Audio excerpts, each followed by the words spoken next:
Fellow Americans, good morning. Certain dates echo throughout history, including dates that instantly remind all who have lived through them where they were and what they were doing when our democracy came under assault.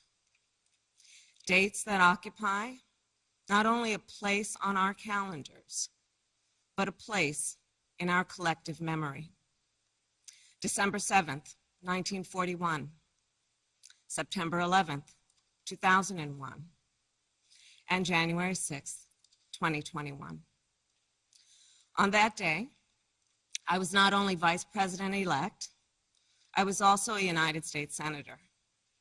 And I was here at the Capitol that morning at a classified hearing with fellow members of the Senate Intelligence Committee. Hours later, the gates of the Capitol were breached. I had left, but my thoughts immediately turned not only to my colleagues, but to my staff, who had been forced to seek refuge in our office, converting filing cabinets into barricades. What the extremists who roamed these halls targeted was not only the lives of elected leaders. What they sought to degrade and destroy was not only a building, hallowed as it is. What they were assaulting were the institutions, the values, the ideals that generations of Americans have marched, picketed, and shed blood to establish and defend. On January 6th, we all saw what our nation would look like if the forces who seek to dismantle our democracy are successful. The lawlessness, the violence, the chaos. What was at stake then and now is the right to have our future decided the way the Constitution prescribes it, by we, the people, all the people.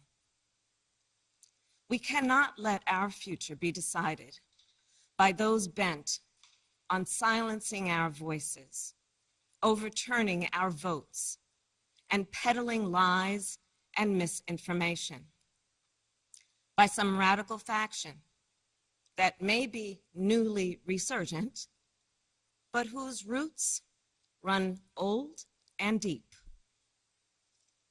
When I meet with young people, they often ask about the state of our democracy, about January 6th. And what I tell them is January 6th reflects the dual nature of democracy, its fragility and its strength. You see, the strength of democracy is the rule of law.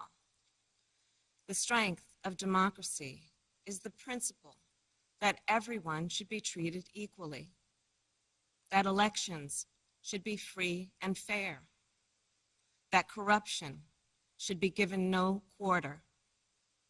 The strength of democracy is that it empowers the people.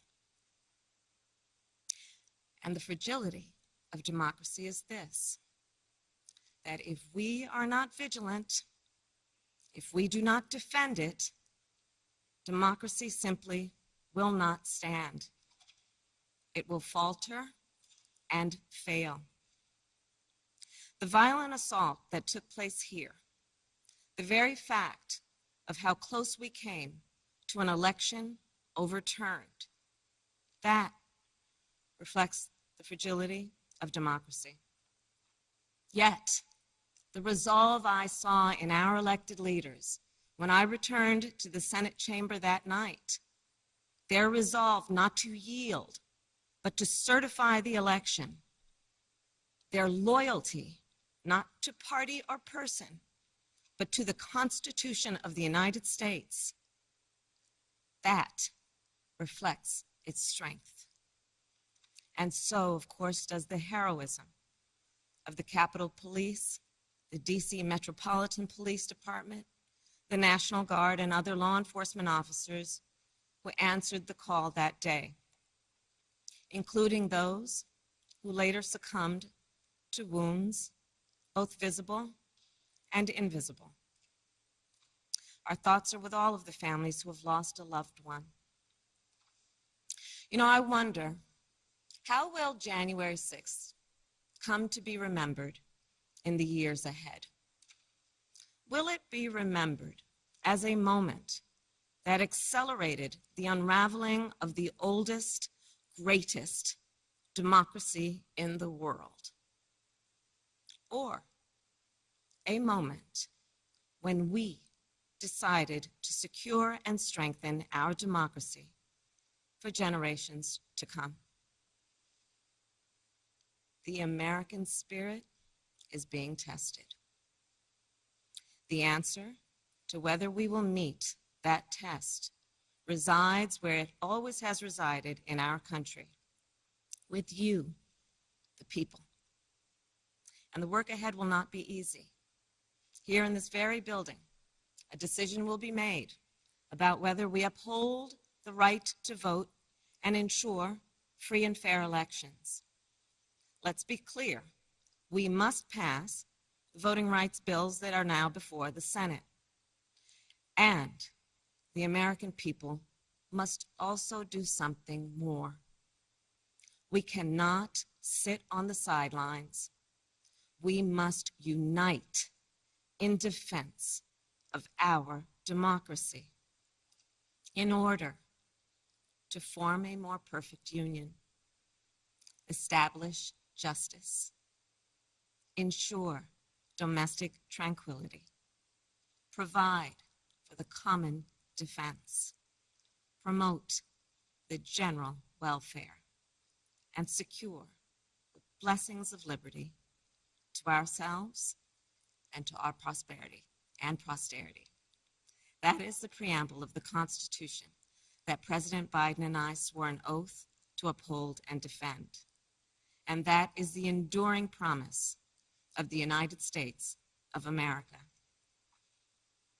My fellow Americans, it is my honor to introduce a public servant with the character and fortitude to meet this moment, a leader whose life's work has been moving our nation toward that more perfect union, President Joe Biden.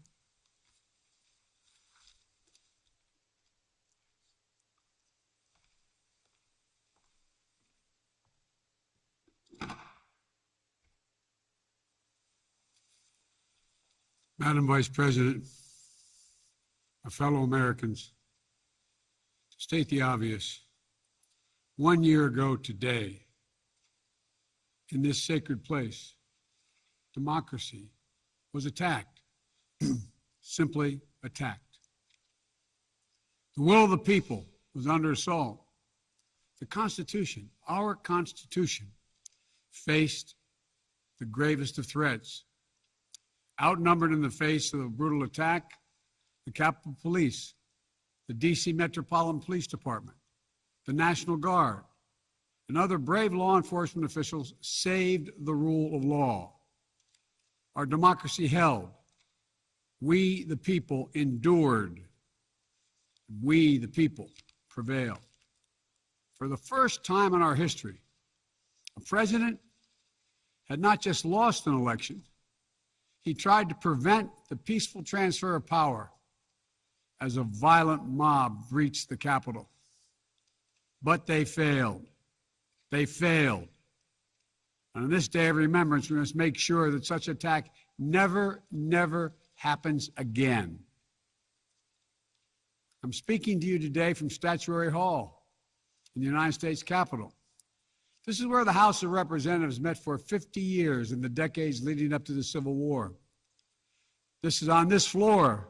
It's where young Congressman of Illinois, Abraham Lincoln, sat at desk 191 Above him, above us, over that door leading into the rotunda, is a sculpture depicting Cleo, the muse of history.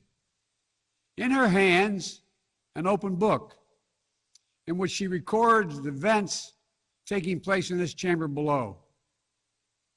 Cleo stood watch over this hall 1 year ago today, as she has for more than 200 years.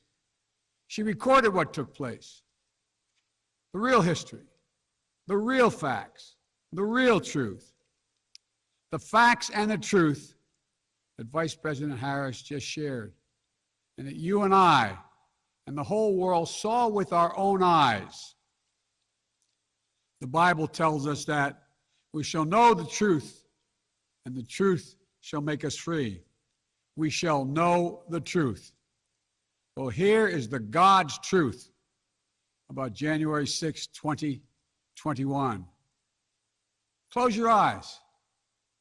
Go back to that day. What do you see? Rioters rampaging, waving for the first time inside this Capitol Confederate flag that symbolized the cause to destroy America, to rip us apart. Even during the Civil War, that never, ever happened. But it happened here in 2021. What else do you see?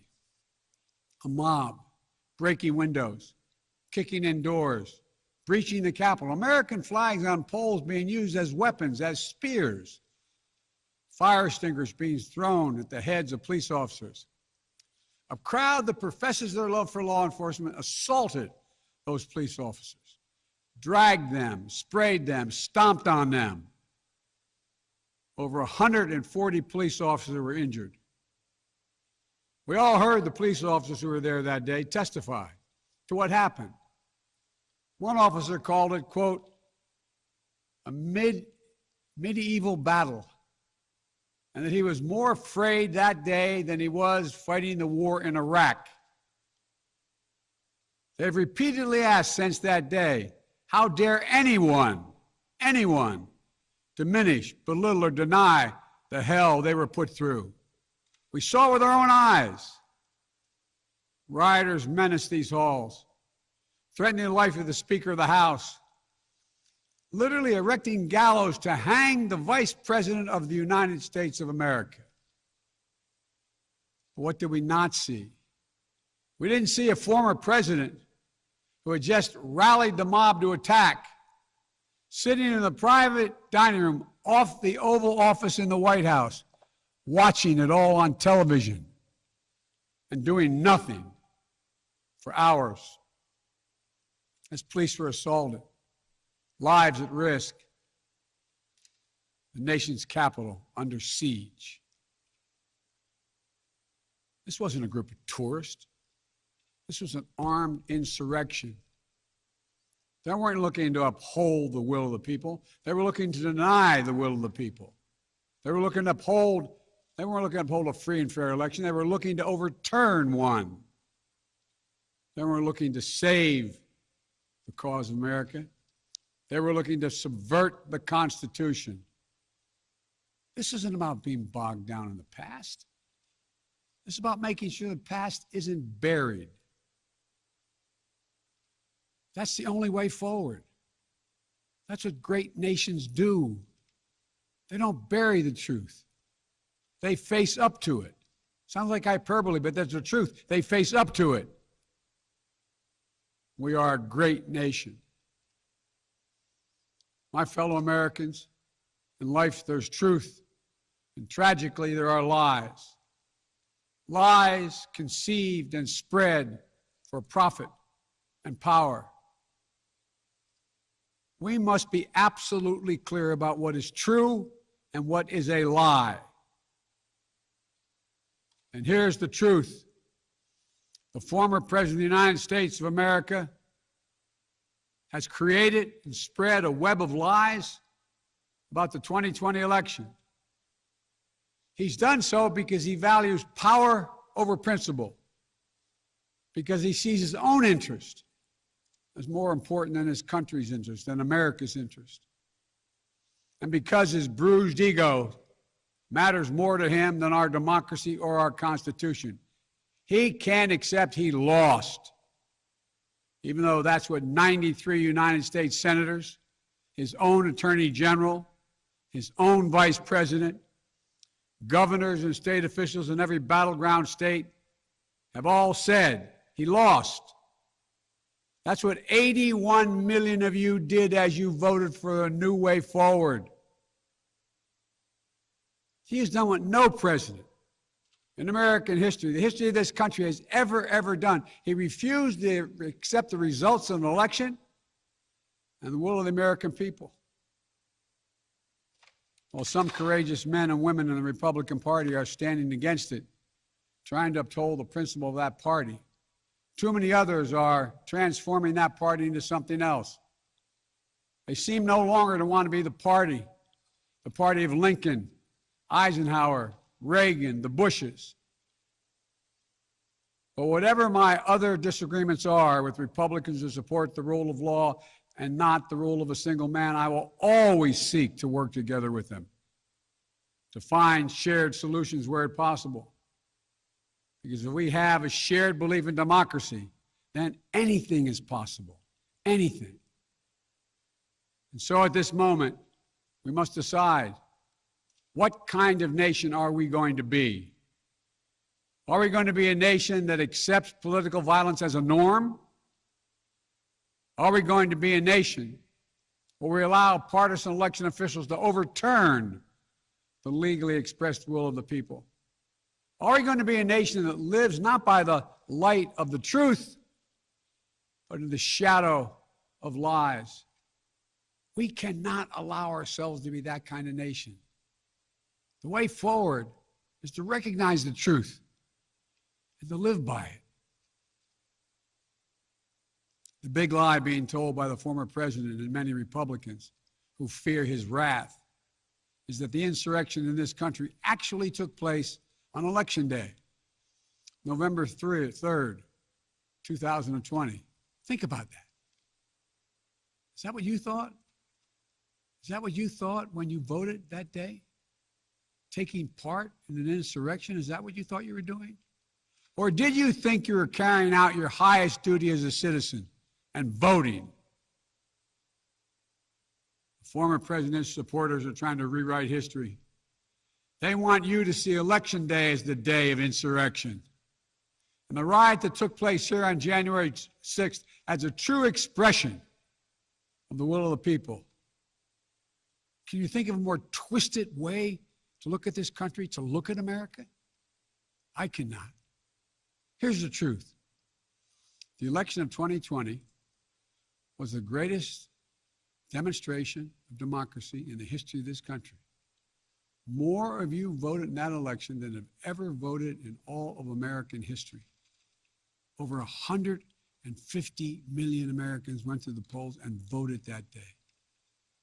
In a pandemic, some at great risk to their lives. They should be applauded, not attacked. Right now, in state after state, new laws are being written, not to protect the vote, but to deny it. Not only to suppress the vote, but to subvert it. Not to strengthen or protect our democracy, but because the former president lost, instead of looking at the election results from 2020 and saying they need new ideas or better ideas to win more votes, the former president and his supporters have decided the only way for them to win is to suppress your vote and subvert our elections. It's wrong. It's undemocratic. And frankly, it's un-American.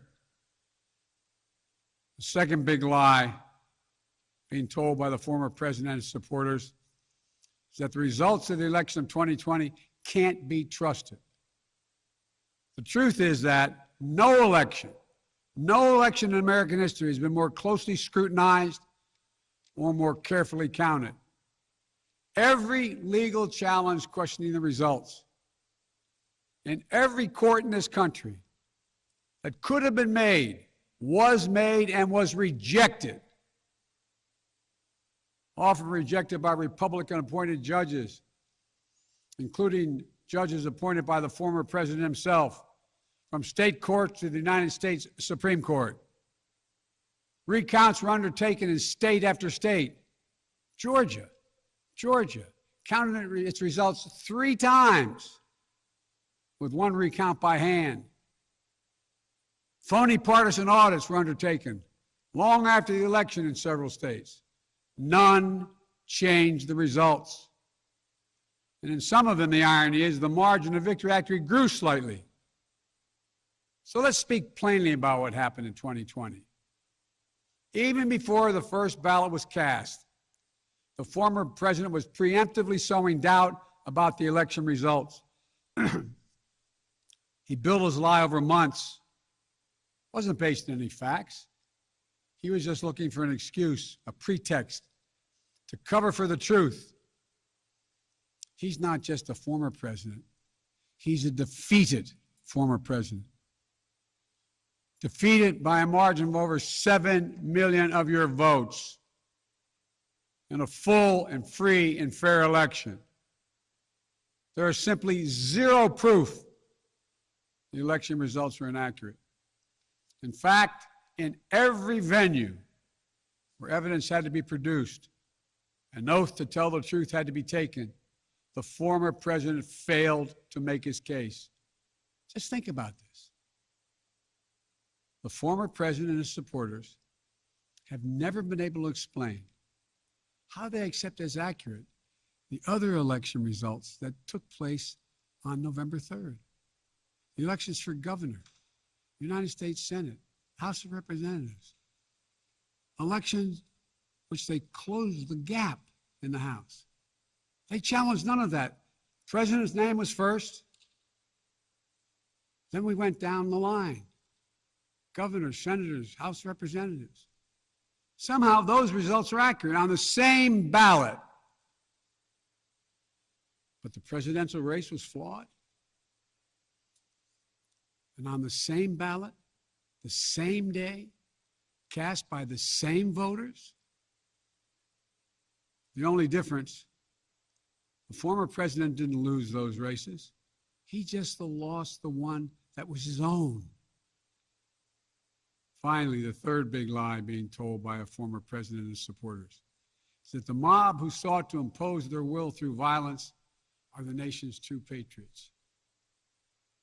Is that what you thought when you looked at the mob ransacking the Capitol, destroying property, literally defecating in the hallways, rifling through the desks of senators and representatives, hunting down members of Congress? Patriots? Not in my view. To me, the true patriots were the more than 150 Americans who peacefully expressed their vote at the ballot box. The election workers who protected the integrity of the vote. And the heroes who defended this Capitol. You can't love your country only when you win.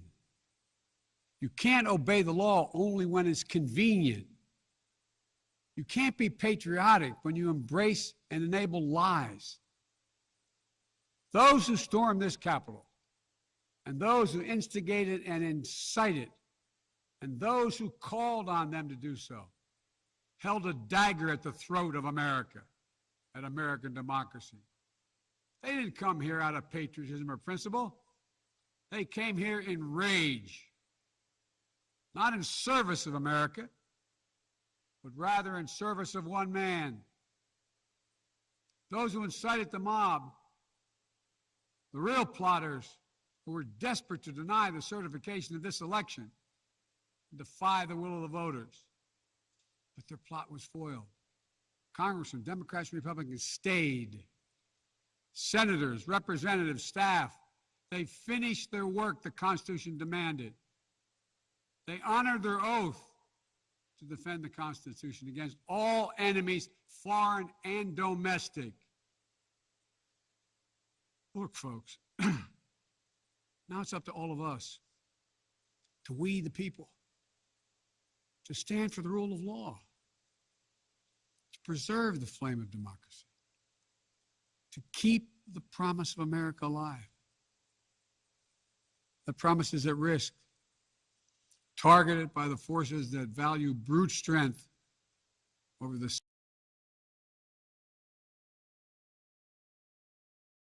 gain over public good. Make no mistake about it, we're living at an inflection point in history, both at home and abroad.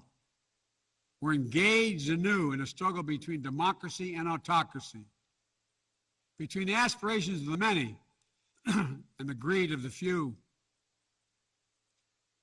between the people's right of self-determination and the self-seeking autocrat. From China to Russia and beyond, they're betting that democracy's days are numbered.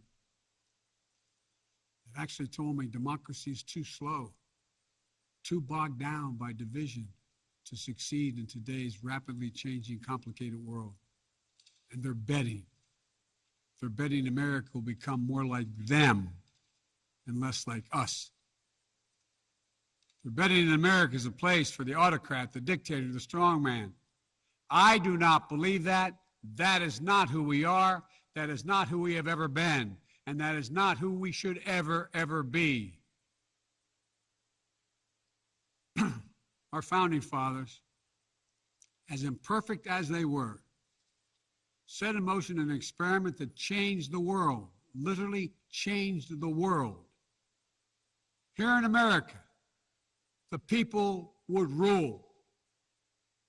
Power would be transferred peacefully, never at the tip of a spear or the barrel of a gun. They committed to paper an idea that they couldn't live up to, but an idea that couldn't be constrained. Yes, in America, all people are created equal. We reject the view that if you succeed, I fail. If you get ahead, I fall behind. If I hold you down, I somehow lift myself up. The former president who lies about this election and the mob that attacked this Capitol could not be further away from the core American values. They want to rule, or they will ruin. Ruin what our country fought for at Lexington and Concord, at Gettysburg and Omaha Beach, Seneca Falls, Selma, Alabama. What we were fighting for? The right to vote, the right to govern ourselves, the right to determine our own destiny. With rights come responsibilities. Responsibility to see each other as neighbors. Maybe we disagree with that neighbor, but they're not an adversary. Responsibility to accept defeat.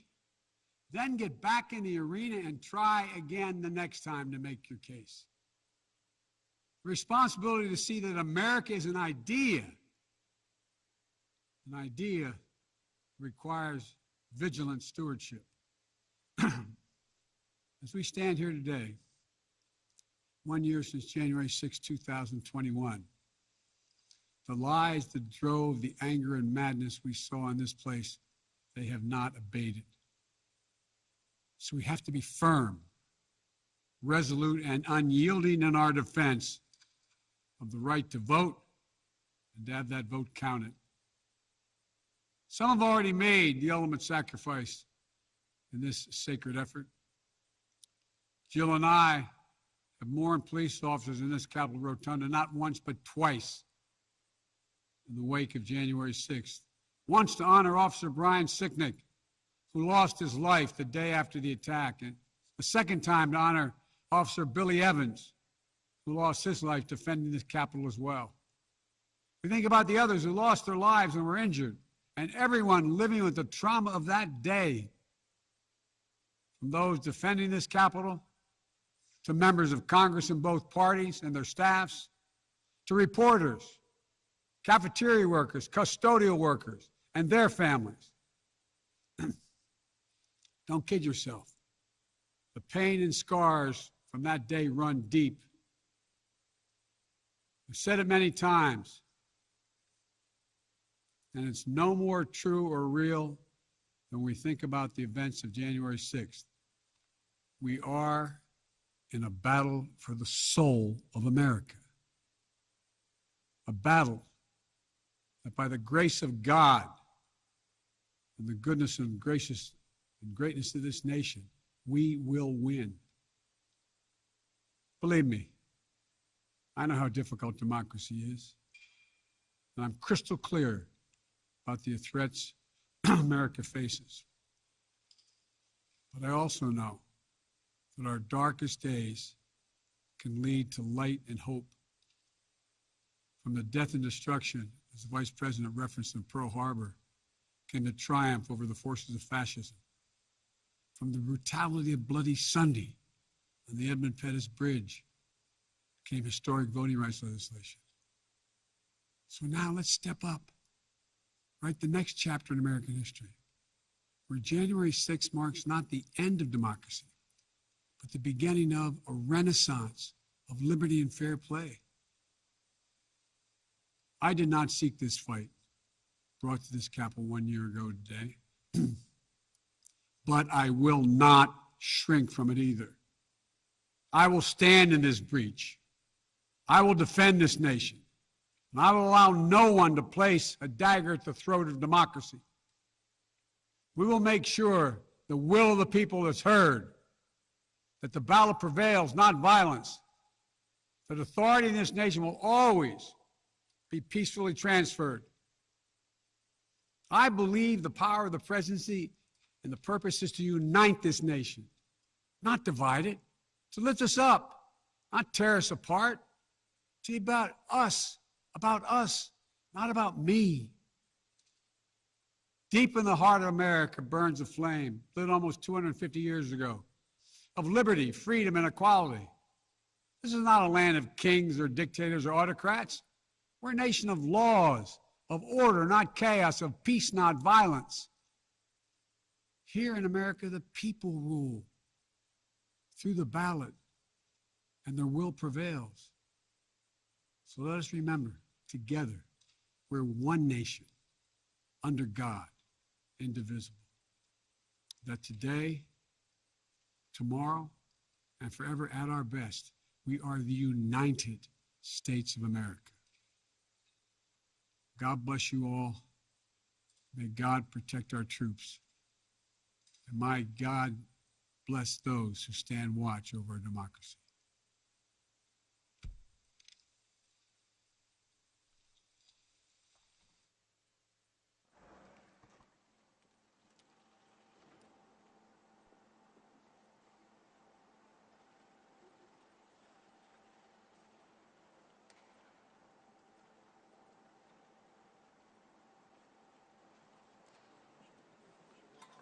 All right, pull.